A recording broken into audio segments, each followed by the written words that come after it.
আমি ব্যক্তিগতভাবে সেফ লন্ডনে আছি আমার পরিবারের সাথে। ডক্টর ইউনূস একজন ফ্যাসিস্ট, বাংলাদেশের সবচেয়ে বড় এই মুহূর্তে একটা সবচেয়ে বড় ফ্যাসিস্ট ইন বাংলাদেশ, এবং তারা কিন্তু আমাদেরকে বাংলাদেশের ইতিহাসে ফেসিস্ট শব্দটা জুলাই আগস্ট বিপ্লবের পর সবচেয়ে বেশি ব্যবহৃত হয়েছে আওয়ামী লীগের বিরুদ্ধে। আপনি মেয়র হওয়ার পর মাত্র 8 মাসের মাথায় আপনার এই মেয়র পদ ছেড়ে আপনাকে লন্ডনে চলে আসতে হলো। এখন আপনি কখন বুঝতে পারলেন যে আপনাকে লন্ডনে চলে আসতে হবে? এখন তো আপনি আইনের দৃষ্টিতে পলাতক। না না না।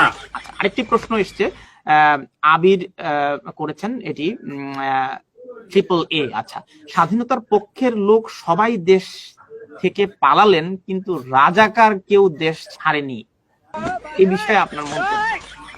সব স্বাধীনতার পক্ষের মানুষ দেশ ছেড়ে পালিয়ে গেল, কিন্তু রাজাকাররা কেউ যায়নি।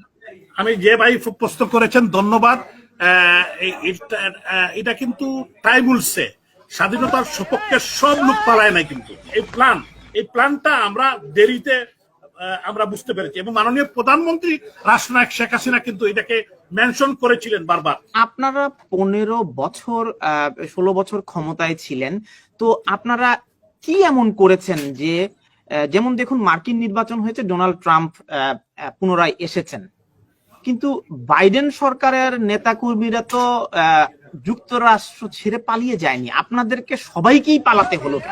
এখানে আমাদের ব্যর্থতা আছে, এটা আমি স্বীকার করব, যে কিছু কিছু জায়গায় আমাদের ব্যর্থতা আছে এবং কিছু কিছু জায়গায় আমাদের অনেক ভুল ত্রুটিও আছে, যেটা আমি স্বীকার করতে চাই। তাহলে আপনাদের শাসন আমলে যে বিচার বহির্ভূত হত্যাকাণ্ড হয়েছে, ব্যাংক লুট হয়েছে, শেয়ার বাজার লুট হয়েছে, আপনাদের নামে যে সমস্ত কেলেঙ্কারি হয়েছে, পুলিশের সবচেয়ে বড় কর্মকর্তা থেকে শুরু করে বিচারপতি থেকে শুরু করে এমন কোন বিভাগ নেই যেটিতে আপনারা দুর্নীতিতে, স্বজনপ্রীতিতে, দলীয়করণে এবং লুটপাটে আপনারা চ্যাম্পিয়ন কেউ ছাড়িয়ে গেছেন। যে আপনাকে এভিডেন্সিয়াল বলতে হবে। আপনি ব্যাংক লুটের কথা বলছেন, কারা লুটেরা, কত টাকা লুট করেছে এবং কোথায়, আপনাকে এভিডেন্স তো দিতে হবে। এভিডেন্স তো আপনি বলতে পারেন আমরা জনাব চৌধুরী আপনি এভিডেন্স চেয়েছেন, হলমার্কের কেলেঙ্কারি আপনাদের সময় হয়েছে, বিসমিল্লাহ গ্রুপের কেলেঙ্কারি আপনাদের সময় হয়েছে, বেসিক ব্যাংকের ঋণ কেলেঙ্কারি হয়েছে, জনতা ব্যাংকের কেলেঙ্কারি হয়েছে, বাংলাদেশ ব্যাংকের রিজার্ভ চুরি হয়েছে, ফার্মার্স ব্যাংকের ঋণের নামে আপনারা নিজেদের দলীয় কর্মীদেরকে অহেতুক ঋণ দিয়ে এই ব্যাংকগুলোকে পথে বসিয়েছেন, ইসলামী ব্যাংকের মালিকানা পরিবর্তন করে আপনারা এই ব্যাংকটিকেও পথে বসিয়েছেন। আরো এভিডেন্স চান? না, আমি বলবো না যে একবারে ঘটে নাই, কিন্তু আপনি দেখতে হবে যে আমাদের সরকারের পক্ষ থেকে এইগুলাকে আইডেন্টিফাই করে এগুলোকে বিচারের আওতায় নেওয়া হয়েছে। কিভাবে বিচারের আওতায় নিয়ে আসা হলো জনাব চৌধুরী? আমরা দেখলাম পুলিশের সবচেয়ে বড় কর্মকর্তা, ওনার মাইলের পর মাইল জায়গা, ওনার রিসোর্ট, ওনার ব্যাংক, ওনার দুর্নীতির যে পাহাড় তিনি গড়েছেন। তারপর সাবেক প্রধানমন্ত্রী শেখ হাসিনার বাণিজ্য উপদেষ্টা সালমান এফ রহমানের যে দুর্নীতির খবর, শেয়ার বাজার কেলেঙ্কারিতে তিনি নিজে জড়িত বলে 60 জনের নামের তালিকার মধ্যে তার নাম রয়েছে। 400 কোটি টাকা নিয়ে পালিয়ে গেছে, তো উনি তাকে জেলে না দিয়ে তাকে বিদেশে যেতে দিলেন কেন? না, বিষয়টা হলো যে বিদেশে কেউ যদি পালিয়ে যায়, তাকে তো আপনার যতক্ষণ পর্যন্ত আপনি বাংলাদেশে না আনবেন, তাকে কিভাবে আপনি আল জাজিরার সেই ডকুমেন্টারিটি যদি দেখে থাকেন, ওনার বক্তব্যগুলো, মিস্টার তানভীর, আপনি আল জাজিরা তো আর কোনো কোরআনের বাণী না, আল জাজিরা একটা নিউজ চ্যানেল। জনাব চৌধুরী, আপনার কাছে কি মনে হয় না আপনারা গত 4টি নির্বাচনে এমন পরিস্থিতি তৈরি করেছেন যেখানে বিরোধী দল ছিল না, বিরোধী দলের রাজনীতি করার কোনো সুযোগ ছিল না, মত প্রকাশের কোনো সুযোগ ছিল না, আপনারা তাদেরকে নির্বাচনে আস্থা তৈরি করতে পারেননি, যে কারণে একের পর এক নির্বাচনকে আপনারা প্রশ্নবিদ্ধ করেছেন। এ কারণেই আপনাদের বিরুদ্ধে গণজোয়ার এবং গণবিপ্লব হয়েছে। এখানে জাতীয় পার্টি সহ অন্যান্য যারা নিবন্ধিত রাজনৈতিক দল তারা অংশগ্রহণ করেছে। আমি বলতে চাই যে জাতীয় পার্টিকে তো আপনারা একদম সরকারি দল বানিয়ে কাগজে কলমে বিরোধী দল, আর হচ্ছে এগুলা আপনারা বলতে পারেন। আপনার কাছে কি মনে হয় না যে 2008 সালে আপনারা ক্ষমতায় এসে তত্ত্বাবধায়ক সরকার ব্যবস্থাটা বাতিল করে দিলেন, 2014 সালে বিরোধী দল ছাড়া একতরফা নির্বাচন করলেন, 153টি আসনে বিনা ভোটে নির্বাচন করলেন, 2018 সালে এসে আপনারা একাদশ জাতীয় সংসদের আগের রাতে ব্যালট বাক্স ভর্তি করে সেটিকে জাতির সামনে আনলেন, বাক্স ভর্তি করা যেটাকে অনেকেই রাতের ভোট বলে আপনাদেরকে কলঙ্কিত করেছে সেই নির্বাচনটি। আবার 2024 সালে এসে আপনাদের নিজেদের দলের নেতাদেরকে আপনারা স্বতন্ত্র একটা বিরোধী দল বানিয়ে আর একটা নির্বাচন করলেন।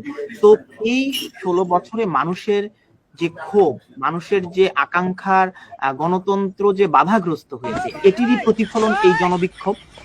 না, আমি বলি আপনাকে, এটা একটি জায়গায় কিন্তু আমরা ফেল করেছি। আমি আবারও বলতে চাই এটা আমাদের ব্যর্থতার জায়গা। আমার জন্মদাতা মা, ওনার 97 ইয়ার্স ওল্ড, উনি যেটা বলেছেন যে উনার এই বয়সে উনি কোনোদিন এরকম এই আমাদের এই যে ভূখণ্ড, এই ভূখণ্ডতে এরকম দেখেন নাই। এটা কিন্তু দুঃখজনক। এটা আমরা গণতন্ত্রের স্বার্থে আমরা সবসময়, আপনি যদি বলেন গণতন্ত্রের স্বার্থে, তো একটা বাংলাদেশের মানুষ যদি এখন বলে যে আমরা হিজবুত তাহরিকে ক্ষমতায় দেখতে চাই অথবা আমরা জামায়াত ইসলামীকে ক্ষমতায় দেখতে চাই, বাংলাদেশের অধিকাংশ মানুষ যদি, আপনি যদি গণতন্ত্রের কথা বলেন, গণতন্ত্র সংখ্যাগরিষ্ঠের মতামত, তো এখন সবাই যদি বলে হিজবুত তাহরি আর জামায়াত ইসলামীকে বাংলাদেশের সংখ্যাগরিষ্ঠ জনগণ ক্ষমতায় দেখতে চায়, তাকে যদি মানুষ ভোট দেয় তাহলে তো আমাদের বলার কিছু থাকবে না। একটি প্রশ্ন এসেছে, আমি স্ক্রিনে দিয়েছি। সিলেটে M16 রাইফেল নিয়ে কারা রাস্তায় ছিল? 4 আগস্ট ঢাকায় ছাত্রলীগের কি ভূমিকা ছিল? কারা অস্ত্র নিয়ে জয় বাংলা স্লোগান দিয়েছিল? কলঙ্কিত করার জন্য। এই জুলাই আন্দোলনে যে সিলেটে যে সহিংসতা হয়েছে, সিলেটে যে হত্যাকাণ্ডগুলো হয়েছে, সিলেটে একজন সাংবাদিককে মেরে ফেলা হয়েছে, তখন আপনার কি ভূমিকা ছিল?